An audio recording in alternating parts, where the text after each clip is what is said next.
tell me that I'm never gonna make it. They want me to do something that could make sense. They hate when I keep dreaming I'll be famous, but I don't give a fuck, I'ma keep chasing. I got all this potential that's deep inside of me, but they hate when you're successful cause they try to be. They sit there being judgmental because you're trying things, and they just want you to settle and do the right thing. So get a good job, don't slack off. Wake up every morning, make a good impression on your boss. Don't do anything that I wouldn't do, and when you're making money, make sure you don't spend it too soon. Fuck that, I'll do what I wanna do. I got a different path from everyone, and that includes you.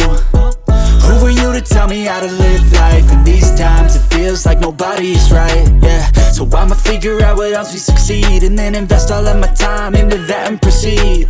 I need whatever the hell could make me happy, and I don't think you have a clue what could that be. They tell me that I'm never